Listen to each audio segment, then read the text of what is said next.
Ok, Deutéronome 6, on va le lire encore ensemble. 1, 2, 3. L'Éternel notre Dieu nous a parlé à Horeb en disant: vous avez assez demeuré dans cette montagne. Tournez-vous. On continue donc, le verset suivant. C'est Deutéronome 1, 6 à 8. Donc on y va. Tournez-vous et partez. Allez à la montagne des Amoréens et dans tout le voisinage, dans la plaine, sur la montagne, dans la vallée, dans le midi, sur la côte de la mer, au pays des Cananéens et au Liban, jusqu'au grand fleuve, au fleuve d'Euphrate. Voyez, j'ai mis le pays devant vous. Allez et prenez possession du pays que l'Éternel a juré à vos pères, Abraham, Isaac et Jacob, de donner à eux et à leur postérité après eux. Amen. On peut acclamer la parole du Seigneur. Alléluia. Gloire à Dieu. Je vais me faire amener un peu mon retour. Merci. Alléluia. Alors, le premier passage, Jésus dit une chose importante à ses disciples avant de partir. Il dit: vous recevrez une puissance et vous serez mes témoins. C'est de là que nous tirons donc le thème de témoin. Et puis le second passage, même si dans le premier texte, la notion de conquérir apparaît, parce qu'il dit: vous serez mes témoins à Jérusalem, vous allez conquérir Jérusalem, vous allez conquérir la Judée, vous allez conquérir la Samarie, etc. Et vous allez conquérir les extrémités de la terre. Alléluia. Et puis le second passage, Dieu dit: vous êtes longtemps restés à une position donnée. Le temps est arrivé pour vous d'aller de l'avant.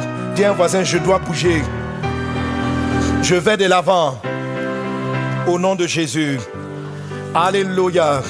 Gloire à Dieu.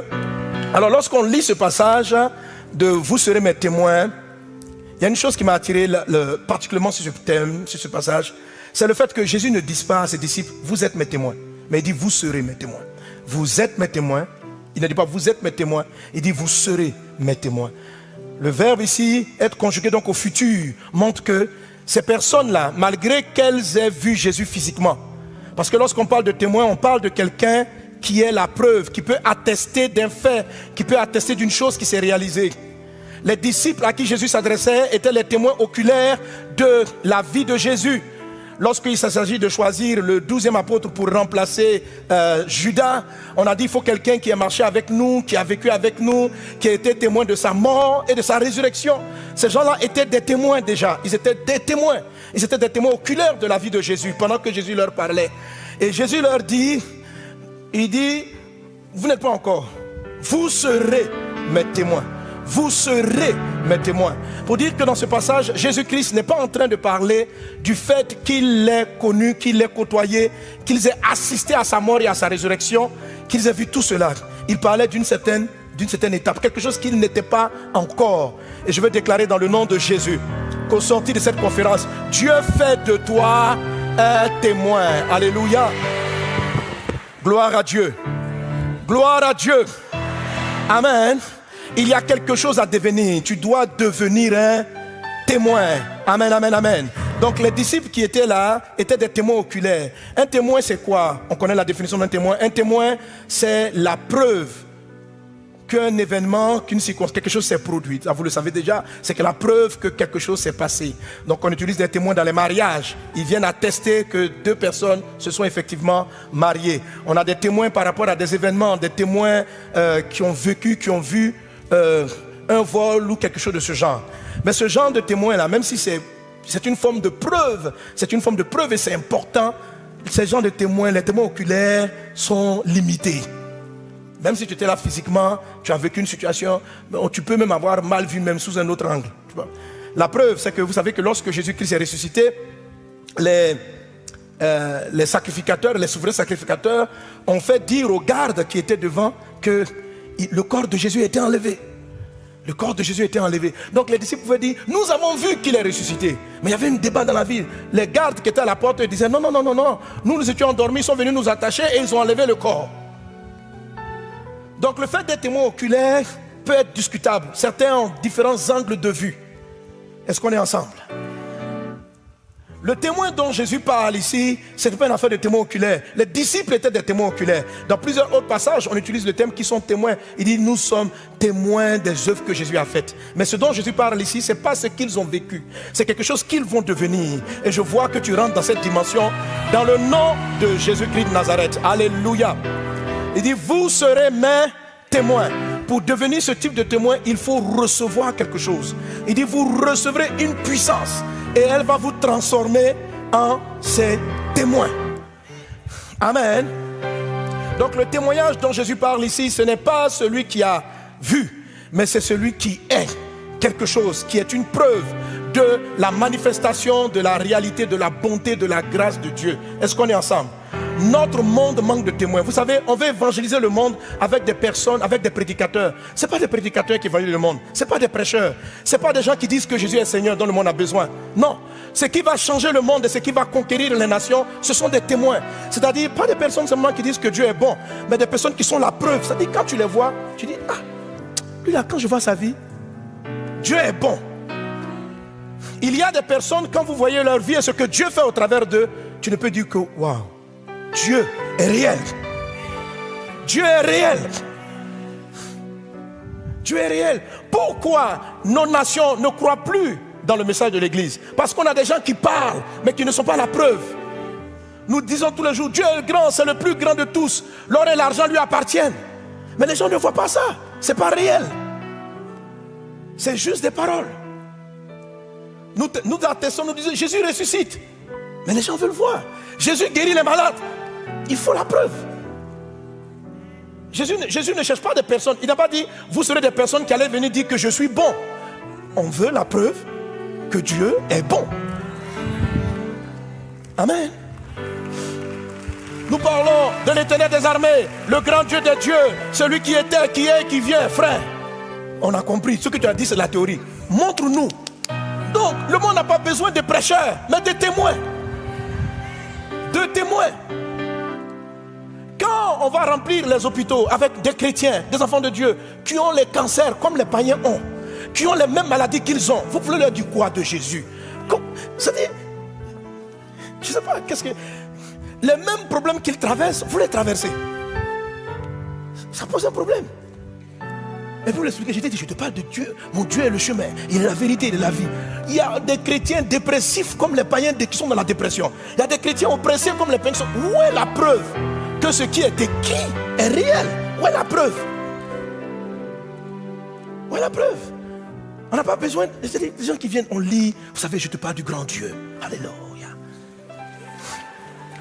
Le Covid vient, il frappe, il ravage les églises, il tue les fidèles. Combien d'églises aux États-Unis ont fermé? Par le nom, combien de gens? Donc, ils voient que, comme les païens, on a aussi besoin d'assistance, on a aussi besoin... ils ne voient pas en quoi est-ce que nous sommes... Le monde ne voit pas ce dont nous parlons.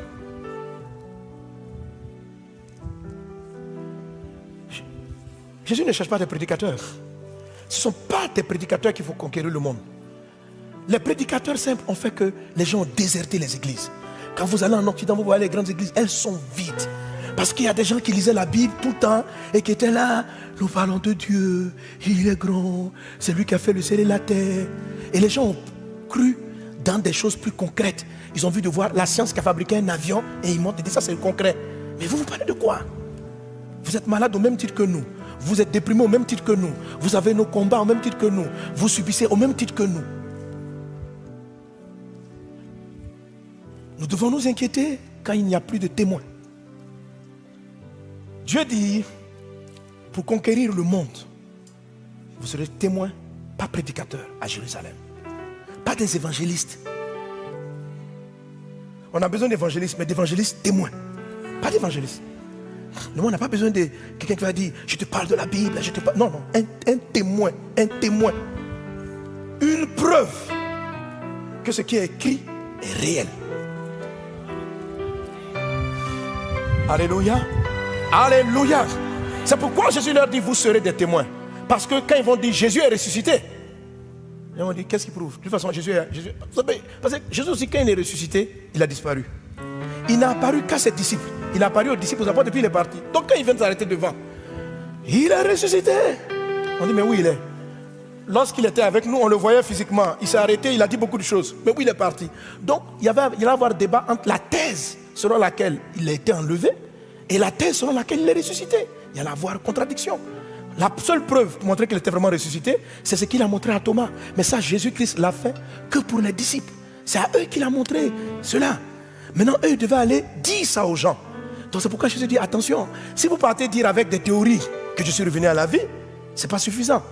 Vous êtes des témoins oculaires, mais le type de témoin dont je parle, vous n'êtes pas encore. Vous devez devenir ces témoins. Et je vois que tu deviens ce genre de témoin. Prépare-toi pendant cette conférence à être ce type de témoin. Dis avec moi, je suis un témoin. Je ne t'entends pas bien. Je ne t'entends pas bien. Alléluia. Et Dieu vous enverra dans toutes les sphères pour témoigner. Tu seras la preuve dans l'économie. Et Dieu, l'Ancien Testament est rempli de témoins. Daniel et ses amis sont des témoins. C'est-à-dire que vous êtes dans une nation où le président, le roi Nebuchadnezzar est profondément idolâtre et lui-même on le prend pour Dieu. Ces gens-là, ils ont amené Nebuchadnezzar à reconnaître qu'il n'y a pas d'autre Dieu, si ce n'est que votre Dieu. C'est pas, il y avait les théologiens juifs qui existaient en ces temps. Il y avait les théologiens hébreux qui étaient là, qui parlaient des textes. Mais Daniel, des gens comme Joseph, ils disent, nous, on adore un seul Dieu, on ne se prosterne pas devant vos statues. On les prend, on les jette au feu, Dieu apparaît au milieu. C'est-à-dire, le roi, il a dit, mais c'est quoi ça? Daniel est jeté dans la fosse au lion. C'est-à-dire, vous travaillez dans une entreprise par jalousie. Joseph était un entrepreneur, il était chef de gouvernement. La Bible dit, le roi projetait de le nommer à la tête, comme premier ministre. Et les gens, ayant su ce projet du roi, ont décidé de mentir contre lui. Et ce sont des choses que vous allez vivre. Dans un monde qui prêche la perversion, la débauche, les gens ne vont pas aimer votre intégrité. Le témoignage, c'est dans toutes les sphères. Les gens n'ont pas aimé notre message. Notre message ne peut pas leur plaire. Les gens disent certaines thèses. Nous disons le contraire. Ils vont encourager les jeunes filles à vivre le péché du sexe, à faire les avortements. Nous, on dit non. Que vous détruisez la vie des hommes. Mais quelle est la preuve? Oui, tu connaîtras des persécutions. Mais quand tu as un témoin, c'est une autre dimension. Amen. C'est une autre dimension. Daniel entre dans la fosse au lion. Dieu ferme la gueule des lions. Le roi vient, il dit non. Il n'y a pas, c'est Dieu qui est Dieu. Et tout l'empire babylonien a rendu témoignage de la grandeur de l'Éternel. À cause, c'est ce qu'on appelle des témoins. Des témoins, des preuves. Des preuves. Joseph est une preuve que tu peux quitter la prison et puis devenir. C'est une preuve de l'élévation de Dieu. Dieu a envie de montrer aux hommes qu'il peut élever quelqu'un de la prison au sommet. Dieu veut une preuve. Dieu veut montrer au monde que quand on est dépressif, tu auras un témoignage, c'est-à-dire qu'il y a quelque chose. Et le témoignage, je vais toucher à plus tard le témoignage, ce que c'est que le témoignage, mais la preuve que Dieu est réel, que Dieu guérit, la preuve que le cancer, il traite ça et il le guérit. Alléluia. Sauf que dans la dimension du témoin, tu n'es pas seulement guéri, tu deviens un instrument pour la guérison d'autres personnes. Dis-moi, moi, je suis un témoin. Je suis un témoin. Alléluia. Et c'est ce que Dieu veut voir. Parce qu'ils vont la prêcher dans les banlieues, dans les endroits de gloire en gloire, en Jérusalem, en Judée et vers toutes les nations. Dieu veut des témoins. Alléluia. Amen.